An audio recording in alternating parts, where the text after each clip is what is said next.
I'm gonna show you how to go from this to this.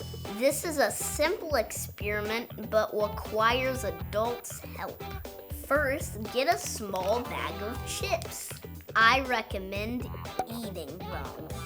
Next, wash and dry the bag.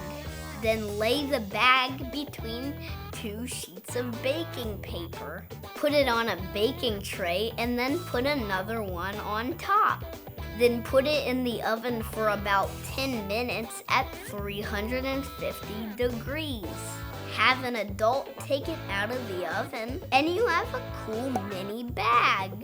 The bag is made with plastic. It has polymer molecules that are stretched out.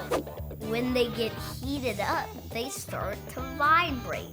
They vibrate so much that the plastic gets thicker and shorter, and that gives you a tiny bag.